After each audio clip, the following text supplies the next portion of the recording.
നമസ്കാരം, ന്യൂസ് ക്യാപ്സ്യൂളിലേക്ക് സ്വാഗതം. കായിക വാർത്തകൾ വേഗത്തിൽ നോക്കാം. സ്പാനിഷ് ലീഗിലെ എൽ ക്ലാസിക്കോയിൽ റയൽ മാഡ്രിഡിന്റെ ജയം. 1-നെതിരെ 2 ഗോളിനാണ് ബാഴ്സലോണയെ പരാജയപ്പെടുത്തിയത്. 22-ാം മിനിറ്റിൽ കിലിയൻ എംബാപ്പെ ആദ്യ ഗോൾ നേടി. 38-ാം മിനിറ്റിൽ ഫെർമിൻ ലോപ്പസിലൂടെ ബാഴ്സ തിരിച്ചടിച്ചെങ്കിലും റയൽ ആദ്യ പകുതിക്ക് മുന്നേ ലീഡെടുത്തു. ജൂഡ് ബെല്ലിംഗ്ഹാമാണ് വിജയ ഗോൾ നേടിയത്. ജയത്തോടെ റയലിന് 27 പോയിന്റായി. രണ്ടാമതുള്ള ബാഴ്സയ്ക്ക് 22 പോയിന്റാണുള്ളത്.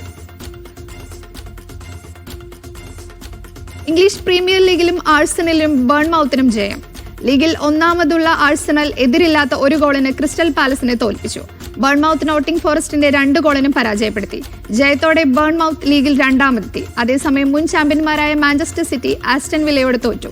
എവർട്ടനെ തോൽപ്പിച്ച് ടോട്ടനം പട്ടികയിൽ 3ാമതെത്തി. ഓസ്ട്രേലിയക്കെതിരായ 3ാം മത്സരത്തിനിടെ ഇന്ത്യൻ വൈസ് ക്യാപ്റ്റൻ ശ്രേയസ് അയ്യർക്ക് പരിക്ക് ഗുരുതരം. സിഡ്നിയിൽ ആശുപത്രിയിലുള്ള താരത്തെ ആന്തരിക രക്തസ്രാവത്തെ തുടർന്ന് ICUവിൽ പ്രവേശിപ്പിച്ചു.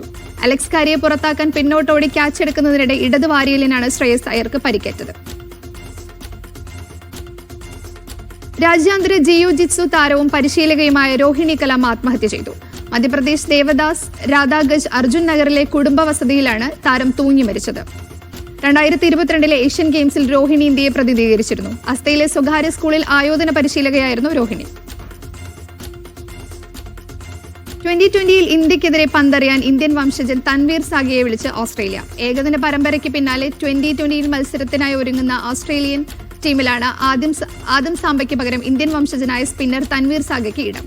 രണ്ടാമത്തെ കുഞ്ഞിനെ വരവേൽക്കാൻ സാംബ 2020-ൽ നിന്ന് വിട്ടുനിന്നപ്പോഴാണ് ഇന്ത്യൻ വംശജനായ താരത്തിന് അവസരം. ICC വനിതാ ക്രിക്കറ്റ് ലോകകപ്പ് 2025-ൽ പങ്കെടുക്കാൻ ഇന്ത്യയിലെത്തിയ ഓസ്ട്രേലിയൻ വനിതാ ക്രിക്കറ്റ് താരങ്ങളെ പിന്തുടർന്ന് ശല്യം ചെയ്യുകയും അപമാനിക്കുകയും ചെയ്ത സംഭവത്തിൽ ഇരയെ പഴിക്കുന്ന പരാമർശം നടത്തി മധ്യപ്രദേശ് മന്ത്രി. താരങ്ങൾക്കും അധികൃതർക്കും ഇതൊരു പാഠമാണെന്നും ഹോട്ടൽ മുറിയിൽ നിന്നും ഇറങ്ങിയ വിവരം സുരക്ഷാ ഉദ്യോഗസ്ഥരെ താരങ്ങൾ അറിയിക്കണമായിരുന്നുവെന്നും മന്ത്രി കൈലാഷ് വിജയവർഗിയ പറഞ്ഞു. മന്ത്രിയുടെ പ്രസ്താവനയിൽ വ്യാപക വിമർശനം ഉയരുകയാണ്. ഹഡിൽസ് കളത്തിൽ രാജവാഴ്ചയുമായി തിരുവനന്തപുരം GV രാജയുടെ മുന്നേറ്റം. 400 മീറ്റർ മത്സരങ്ങളിൽ 4-ൽ 3 സ്വർണവും 1 വെങ്കലവും സ്വന്തമാക്കി GV രാജയിലെ കുട്ടികൾ.